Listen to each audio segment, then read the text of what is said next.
Welcome to Study with Pratibha. Let's continue our series of chemistry, chapter 3, acids, bases and salts. And we have completed the acids and base part, and today we are going to start with the salts, and this is very important. Whatever you have studied in acids and bases, all that together will be very helpful for the salts part. And if you haven't studied that acids and bases, you have to study. It's very important. You have to study acids and base part first. Also, I'd like to tell you that the salts part is more important than acids and base part. Yes, comparatively it's more important, and the reason is that I'll tell you that too. The reason is that the questions that are asked in board examination, if you see them, the questions that are asked are not directly related to acids or bases. They are not much related to acids and bases, but they just include the salts part, and they don't ask the questions directly. The questions are asked in an indirect manner. If you see previous board examination papers, you'll understand what I'm trying to say. But just first go through this, study what I'm teaching you, and then study the parts, and then the exercise, complete the exercise, then only you will be able to understand. Also, since I've completed the base part, you have to complete your exercises given in a book. Yes, it's very important. If you haven't completed your exercises, studying all this, just reading watching the video, lying in bed, this won't help. Okay? While you are reading, while you are understanding what I'm teaching, sit with your book, sit with pencil and pen, notebook in your hand, note whatever I'm teaching, or take screenshots and make notes later, or just stick in your book. All these things will help you to understand the things, and after that you can check yourself by doing the exercise. Suppose if you are not able to do the questions in your exercise, so how can you be sure that you have understood the chapter, you have learned the chapter? Okay, so you have to understand that it's an important thing that you understand the concept, but it's also important that you learn the things. Okay, because chemistry, you have to learn some of the things. You cannot just simply say that okay, I have understood it and it's okay. This can work in physics, but this won't work in chemistry. So let's start our today's portion of salts. होता क्या है salts? उसके लिए मैंने एक छोटा सा diagram एक इन्वॉल्व किया है. देखो, सॉल्ट्स का मतलब ये वो वाले सिर्फ सॉल्ट्स नहीं है जो कि आप खाने में यूज़ करते हो. वो सॉल्ट्स तो NaCl होता है जो हम लोग खाने में यूज़ करते हैं. उसके अलावा भी सॉल्ट्स हैं, और वो सॉल्ट्स की एक्चुअली पूरी कैटेगरी है. सॉल्ट एक कंपाउंड होता है. तो वो क्या है, जैसे कि आप देख सकते हो कि फेरिक क्लोराइड यहाँ पर है, फेरस क्लोराइड FeCl2 है, मैग्नीशियम क्लोराइड, जिंक क्लोराइड है. Okay, this is NaCl, copper chloride, copper sulphate, aluminium sulphate, potassium chloride. So many salts are there, and different colour के हैं. आप देख रहे हो, कोई छोटे हैं, कोई बड़े हैं. तो कैसे भी सॉल्ट्स हो सकते हैं, but one thing is common कि वो सभी क्रिस्टलाइन नेचर के होते हैं या क्रिस्टल फॉर्म में होते हैं. ठीक है, ये बात तो ध्यान रखनी चाहिए. तो जो सॉल्ट्स हैं वो बनते कैसे हैं, इस बात पे आती है. या सॉल्ट्स होते क्या, हम अगर डिफ़ाइन करें तो क्या कह सकते हैं.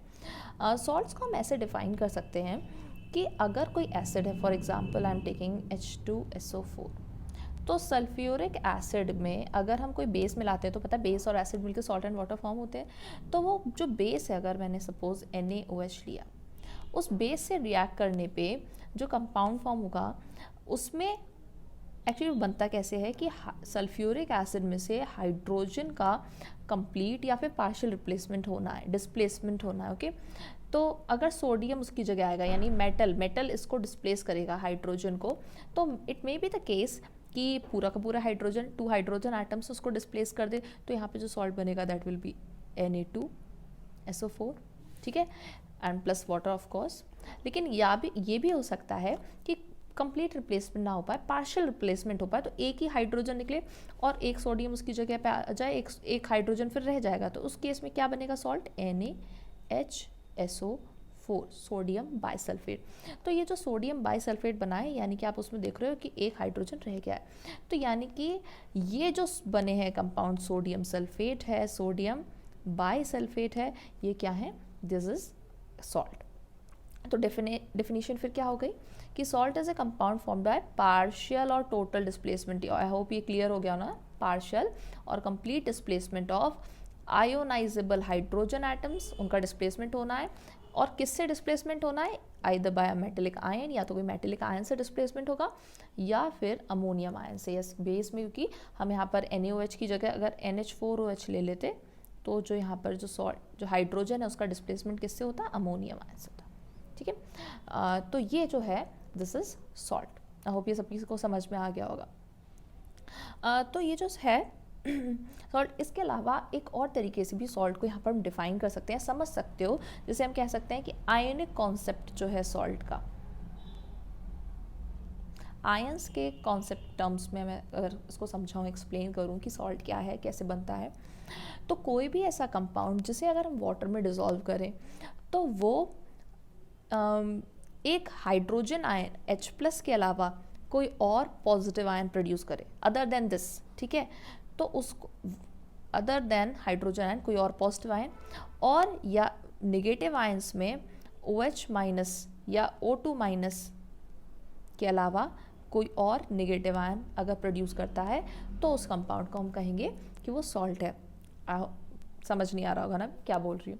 एक्चुअली होता क्या है ये, जैसे हमने अपने एसिड्स की डेफिनेशन पढ़ी थी, तो एसिड्स में क्या बताया था कि एसिड्स वो कंपाउंड होते हैं जो कि अगर उनको वाटर में डिज़ोल्व करें तो वो सिर्फ और सिर्फ एक ही पॉजिटिव आयन रिलीज़ करते हैं, वो होता है H+, ठीक है। लेकिन हम सॉल्ट्स की बात करें तो सॉल्ट्स में क्या है कि वो हाइड्रोजन के अलावा, एसिड होते तो विल से कि they produce only one cation H+, but अगर वो कंपाउंड H+ के अलावा कोई और भी पॉजिटिव आयन प्रोड्यूस करता है, ठीक है, other than this is not compulsory कि H+ हो, बट H+ अगर है भी तो अदर देन दिस अगर वो कोई और पॉजिटिव आयन प्रोड्यूस कर रहा है तो फिर वो क्या है, सॉल्ट है।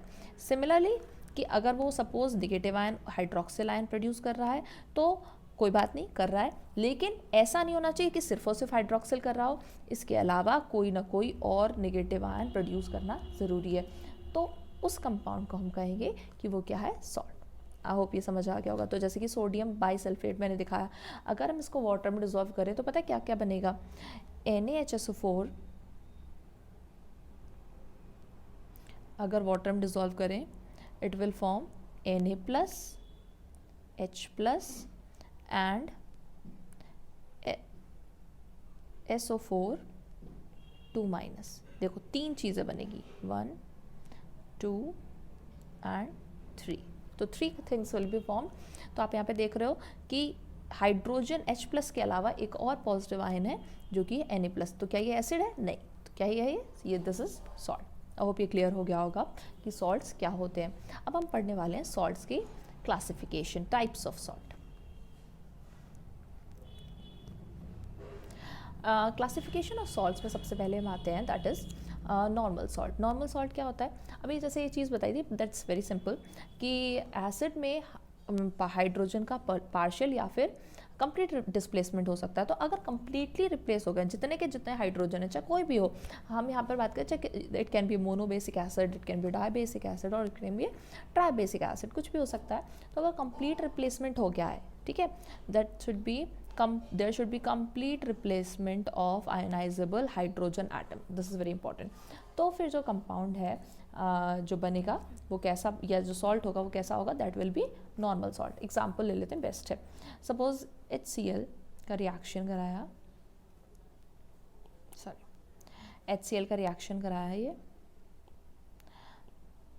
NaOH से, सिंपल ले रहे हैं, तो यहाँ पे कंपाउंड क्या बन जाएगा, NaCl, salt and water, H2O, ठीक है।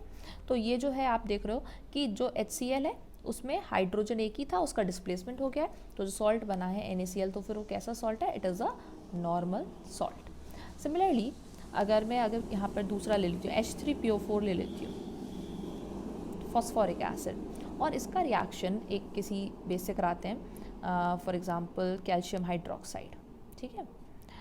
अब इसमें जो बना, इसमें क्या होगा कि जैसे कैल्शियम हाइड्रोजन को अगर डिस्प्लेस करे, कंप्लीटली डिस्प्लेस करे, देखो क्योंकि यहाँ पे चांसेस है 3 हाइड्रोजन है, हो सकता है केवल एक ही हाइड्रोजन डिस्प्लेस हो, दूसरे बाकी 2 रह जाए, तो ऐसा नहीं है। हम ये कह रहे हैं कि कंप्लीट डिस्प्लेसमेंट अगर हो जाए, तो कंप्लीट डिस्प्लेसमेंट अगर होगा तो उसमें जो कंपाउंड बनेगा वो कैसे बनेगा, कैल्शियम Ca2+ और फॉस्फेट PO4 3-, तो इस तरीके से जो कंपाउंड बनेगा that will be Ca3 PO4 whole twice. Okay, तो ये जो सॉल्ट बन गया and then of course water.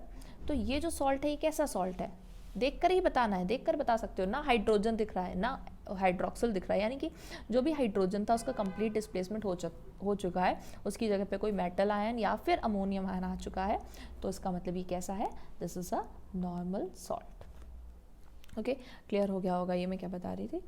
तो ये हो गया नॉर्मल सॉल्ट्स। अच्छा, नॉर्मल सॉल्ट्स के बाद नेक्स्ट हम आते हैं next type, that is acid salts. ठीक है, एसिड सॉल्ट में क्या है कि अब जब हम बात करें कि पार्शियल डिस्प्लेसमेंट हो पाया, मतलब एसिड में से कम्प्लीटली हाइड्रोजन नहीं निकल पाया, उसका कंप्लीट डिस्प्लेसमेंट नहीं हो पाया है, बल्कि partial replacement of hydrogen atoms हुआ है। तो अगर पार्शियल रिप्लेसमेंट हुआ है तो ये इंपॉर्टेंट बात है कि पार्शियल रिप्लेसमेंट में आप मोनो बेसिक एसिड लेकर तो नहीं कर सकते, मोनो बेसिक एसिड यस। तो कैसा होना चाहिए वो एसिड, या तो ये डाई बेसिक एसिड में हो सकता है या फिर ट्राई बेसिक एसिड, जनरली कहना चाहें तो हम पॉली बेसिक एसिड बोल सकते हैं, बेसिक एसिड। तो ये मैंने क्यों बोला, अभी मैं कहूँ आपसे कि अरे ऐसा करो HCl ले लो ज़रा और HCl से बना के दिखाओ मुझे एसिडिक सॉल्ट। तो HCl में तो एक ही हाइड्रोजन है, अगर उसमें सॉल्ट बनाओगे तो एक ही हाइड्रोजन उसका डिस्प्लेसमेंट हो जाएगा, उसकी जगह कोई मेटल आ जाएगा या अमोनियम आयन आ जाएगा, तो फिर कैसा सॉल्ट बन जाएगा, that will B normal salt. तो आप मोनो बेसिक एसिड से कभी भी एसिडिक सॉल्ट नहीं बना सकते। एसिडिक सॉल्ट बनाने के लिए ज़रूरी है कि मोर देन 1 होना चाहिए बेसिसिटी, तो यानी कि that can be di acidic और ट्राई एसिडिक। ठीक है, उससे ज़्यादा है तो वो भी पॉसिबल है। तो एक एग्जांपल ले लेते हैं, जैसे अभी सल्फ्यूरिक एसिड का तो मैंने लिया था, और ये पहले भी एसिड्स वाले पार्ट में बताया है कि कब बनता है, जैसे कि H2SO4 है। अब इस H2SO4 में अगर इसका रिएक्शन KOH से करा देती है, ठीक है, या सोडियम रखें तो टेम्परेचर भी हम लोग बता सकते हैं एग्जैक्टली कि कितना होगा। तो सपोज मैं सोडियम ही ले लेती हूँ, पार्ट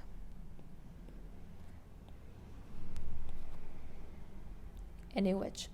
तो फिर NaOH अगर ले लिया, अगर temperature less than 200 degree Celsius है तो पता है क्या बनेगा, ये पार्शियल रिप्लेसमेंट होगा, यानी केवल एक हाइड्रोजन जाएगा और एक हाइड्रोजन की जगह पर सोडियम आ जाएगा। तो ये जो सॉल्ट बनेगा वो किस तरीके से बनेगा, ये बाईसल्फेट रह जाएगा।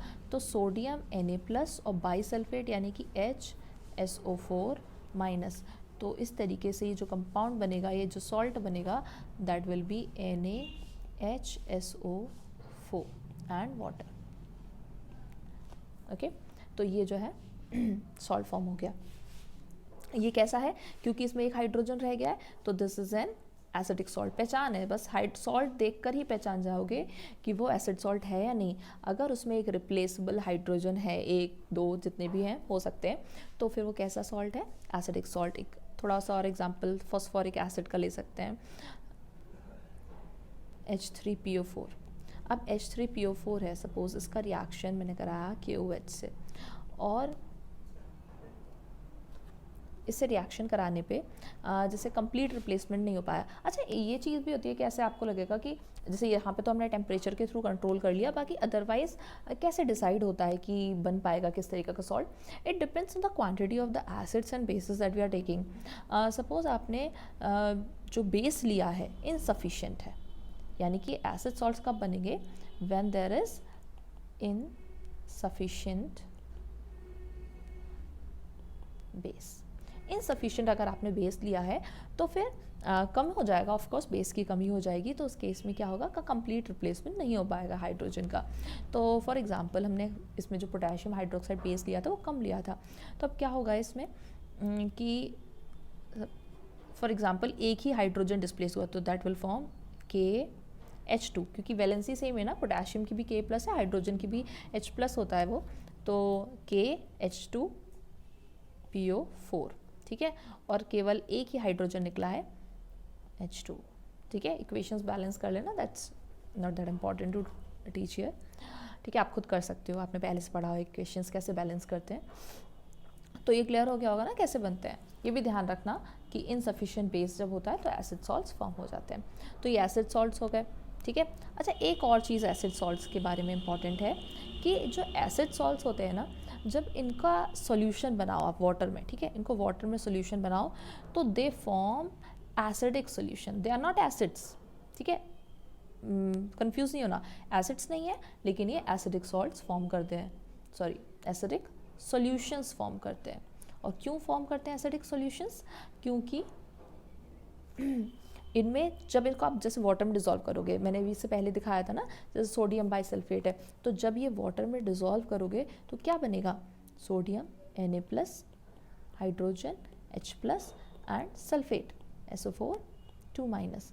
तो इस वजह से आप देख रहे हो कि भले ही कोई और भी आयंस प्रोड्यूस हो रहे हैं बट H+, मेन बात है यहाँ पर कि H+ प्रोड्यूस हो रहा है, और अगर H+ प्रोड्यूस हो रहा है तो वो सोल्यूशन कैसा होगा? Acidic in nature. Okay, it will show all the properties that is shown by an acid. Okay, next type जो है that is basic salt.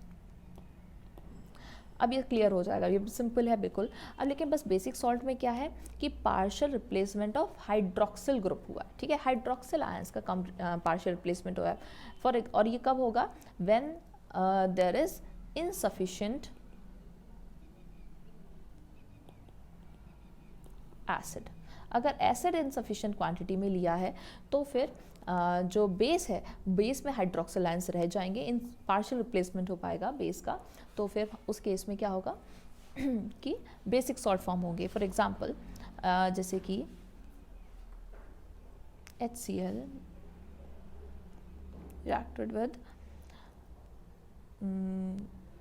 Calcium hydroxide, ठीक है। अब ये रिएक्शन जैसे हुआ और तो अब पता है कि जैसे यहाँ पर OH को कौन रिप्लेस करेगा? क्लोराइड, यानी कि it will be replaced by N acid radical, ठीक है, it is replaced by acid radical. जो नॉन मेटल का रेडिकल है, आयन है, उसको एसिडिक रेडिकल बोलते हैं, और जो मेटेलिक होते हैं, मेटेलिक आयंस होते हैं, उनको बेसिक रेडिकल्स बोलते हैं। ये बात भी ध्यान रखना अगर नहीं पता थी तो जब इसमें यहाँ पे डिस्प्लेसमेंट होगा तो अगर मान लो केवल एक ही OH निकल पाया तो फिर ये पता है कैसे सॉल्ट बनेगा? यहाँ पर बनेगा, सपोज कंप्लीट रिप्लेसमेंट हो जाता तो क्या बन जाता? कैल्शियम क्लोराइड बन जाता, बट यहाँ कैल्शियम क्लोराइड नहीं बन पाएगा, कैल्शियम और एक OH रह गया, ठीक है, और एक क्लोरीन आ गया, सॉल्ट एंड वाटर। ओके, तो आप देख रहे हो ये जो सॉल्ट फॉर्म हुआ है, ये सॉल्ट कैसा है? This is a basic salt, क्योंकि अगर इसको वाटर में डिज़ोल्व करें तो वाटर में डिज़ोल्व करने पे it will form calcium ion Ca2+, OH- and Cl-। और क्योंकि यहाँ पर हाइड्रोक्सिल आयंस फॉर्म हो रहे हैं तो it will show all the properties that are shown by an alkaline solution. तो हम ये भी कह सकते हैं कि when a basic salt is dissolved in water, when a basic salt is dissolved in water, it forms an alkaline solution due to presence of OH- hydroxyl ions। Okay, ये clear हो गया होगा। तो पहचान के आप तो देख कर ही बता दोगे कि कोई भी ऐसा सॉल्ट जिसमें कि OH दिख जाए आपको, ठीक है, 1 या मोर देन 1, तो फिर वो कैसा है? That is basic salt. ये भी हो गया, कंप्लीट हो गया ये।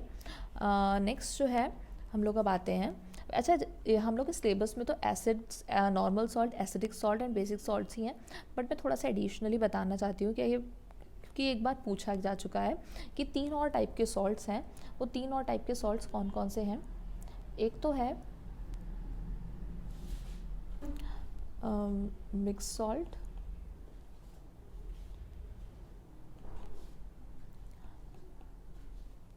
Then double salt, and the other one, last one, is complex salt. Yes, these are not in the syllabus, ये आपके सिलेबस में है नहीं, लेकिन इसको पढ़ाना इसलिए ज़रूरी है क्योंकि एक बार एग्ज़ाम में match the following type questions में इस तरीके से पूछ लिया गया था, एग्जाम्पल्स दिए थे और एग्जाम्पल्स के साथ उन्होंने ऐसे पूछ लिया था कि मैच कर लो कि कौन सा क्या है, मिक्स सॉल्ट है, डबल सॉल्ट है, कॉम्प्लेक्स सॉल्ट है। तो so let's see mix salt.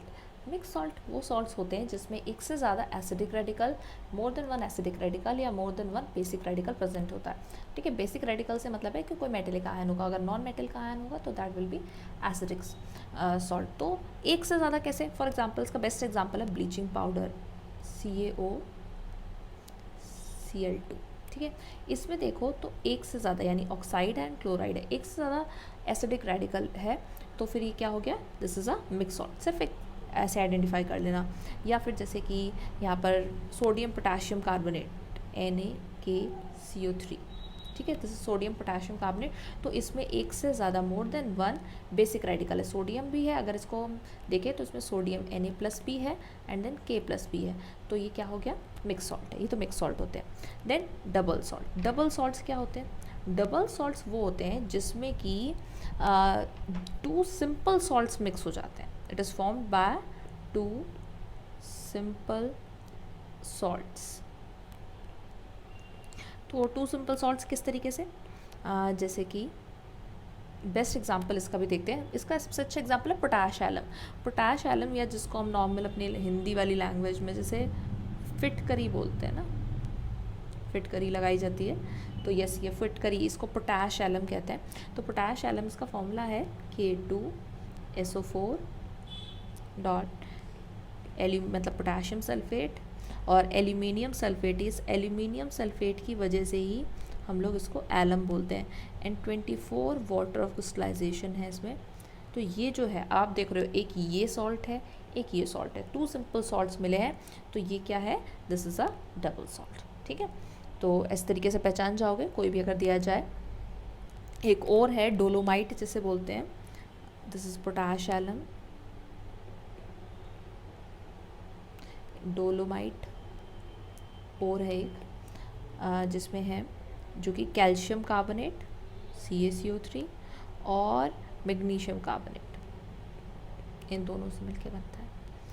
तो इतने से समझ आ गया होगा कि एक मोर मतलब 2 अगर सिंपल सॉल्ट्स मिलके एक सॉल्ट बनाते हैं इस तरीके से, तो इसको डबल सॉल्ट बोलते हैं। बस आपको सिर्फ एग्जांपल्स को आइडेंटिफाई करना समझना है कि आप एग्जांपल देख के समझ पाओ और एक आध एग्जांपल दे पाओ खुद अपनी तरफ से। Then complex salt, complex salt का एक एग्जांपल है जैसे कि sodium argentocyanide. Sodium argentocyanide is sodium and argentocyanide is AgCN whole twice, this is sodium argentocyanide. अच्छा, इसमें होता क्या, आप कैसे आइडेंटिफाई करोगे कॉम्प्लेक्स सॉल्ट। कॉम्प्लेक्स सॉल्ट को जब वो आयनाइज होता है तो इसमें एक सिंपल सॉल्ट प्रोड्यूस होता है एंड बाकी एक कॉम्प्लेक्स सॉल्ट। जैसे इसमें अर्जेंटोसाइनाइड जो है वो अलग से प्रोड्यूस होगा, ठीक है। तो एक कॉम्प्लेक्स सॉल्ट अलग प्रोड्यूस हो रहा है तो वो कॉम्प्लेक्स सॉल्ट है। इसके बहुत सारे और भी एग्जांपल्स हैं, ठीक है। लेकिन एक जैसे बाकी तो एक तो आप स्क्वायर ब्रैकेट देखकर समझ जाओगे, स्क्वायर ब्रैकेट लगा हुआ है इसका मतलब श्योर है कि कॉम्प्लेक्स सॉल्ट होना ही है, ये इसमें कोई डाउट नहीं है, ठीक है। एंड अदर थिंग इज जैसे कि कुछ आपको ध्यान भी रखना पड़ सकते हैं, जैसे कि सोडियम जिंकेट है। अभी सोडियम जिंकेट है Na2ZnO2, देखने में ही नहीं लग रहा है कि कॉम्प्लेक्स सॉल्ट है, बट ये है क्योंकि अगर आप इसको क्या कहते हैं आयनाइज करो तो इसमें sodium Na+ and zincate ZnO2 2- ये प्रोड्यूस होगा, ठीक है। तो इस हिसाब से हम देख सकते हैं कि अगर किसी में कोई complex ion complex radical produce हो रहा है तो दैट इज़ कॉम्प्लेक्स सॉल्ट। तो this is not in a syllabus, but मैं सिर्फ एग्जांपल्स बताने के लिए बता दिया, इसको पता होना चाहिए, थोड़ा सा आइडिया होना चाहिए। आई होप सभी को अच्छा लगा हो, ये सारा समझ में आ गया हो। एंड नेक्स्ट जो हम पार्ट पढ़ेंगे तो हम लोग सॉल्ट्स की प्रिपरेशन पढ़ेंगे, which is very very important. So stay tuned and keep sharing the videos, yes, do share, ठीक है। and you people have shown so much love, thank you for that। and also subscribe, press the bell icon. Yes, I have told that many students complain that they don't get the notification, so you have to press the bell icon for that, and do subscribe. Bye.